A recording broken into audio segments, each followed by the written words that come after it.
बिस्मिल्लाहिर्रहमानिर्रहीम। नाज़रीन हज़रात, आप लोगों की खिदमत में ये बात पेश करना मकसूद है कि हमारे इलाक़े में शादी ब्याह के मौके पर जो लेन देन होता है आपस में, जिसको हमारे यहाँ चौल्ला बोलते हैं, उसमें एक बहुत ही बड़ी ख़राबी जो पेश आती है उसके मुताल्लिक़ हिदायत देना मकसूद है।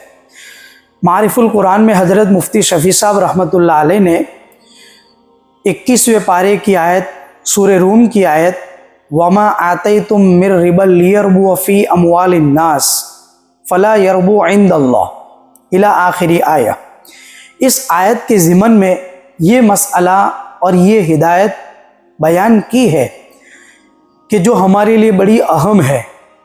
हमारे यहाँ होता यह है कि शादी ब्याह के मौके पर लोग जो हैं चौल्ला देते हैं, जैसे 100 रुपया, 151 रुपया, 500 रुपया, 1000 रुपये, ये देने का रिवाज है।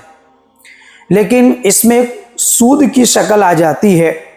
वही हमारे इलाके के लोगों को समझाना मकसूद है कि हमें ये सूद की और ब्याज की शक्ल से चौल्ले के लेन देन में बचना है और लोगों को बचाना है।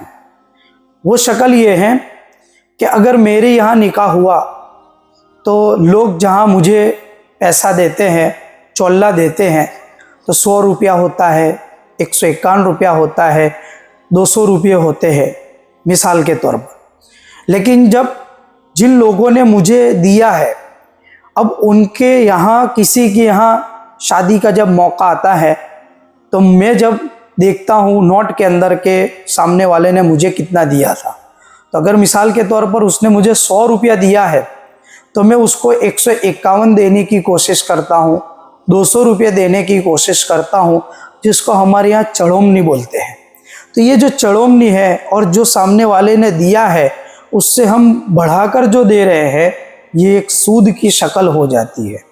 इससे हम तमाम को और पूरे माशरे को बचना और बचाने की ज़रूरत है कि सामने वाले ने जितना आपको चौल्ले में दिया है, आप उतना ही जो है सामने वाले को वापस करो। उसके ऊपर 1 रुपया भी हमें ज़्यादती के तौर पर नहीं देना है। अगर हमने ये ज़्यादती के तौर पर जो रकम दी तो ये सूद की शक्ल हो जाती है, जिसका गुनाह देने वाले को भी होगा, लेने वाले को भी होगा। इससे हमें बचने की ख़ास तौर पर ज़रूरत है और इस सूद की शक्ल को लेन देन के मौके पर अपने इलाके से, अपने समाज से और मुआशरे से ख़त्म करने की ज़रूरत है। अल्लाह तबारक व तआला हमें इसके बारे में गौर व फिक्र करने की और इस सूद की शक्ल से बचने की तौफीक अता फरमाए। मुफ्ती साहब के YouTube चैनल्स को सब्सक्राइब कीजिए और इनके ताज़ा बयानात के जरिए अपने इल्मी, इस्लाही और फिक्री अबियारी करते रहिए।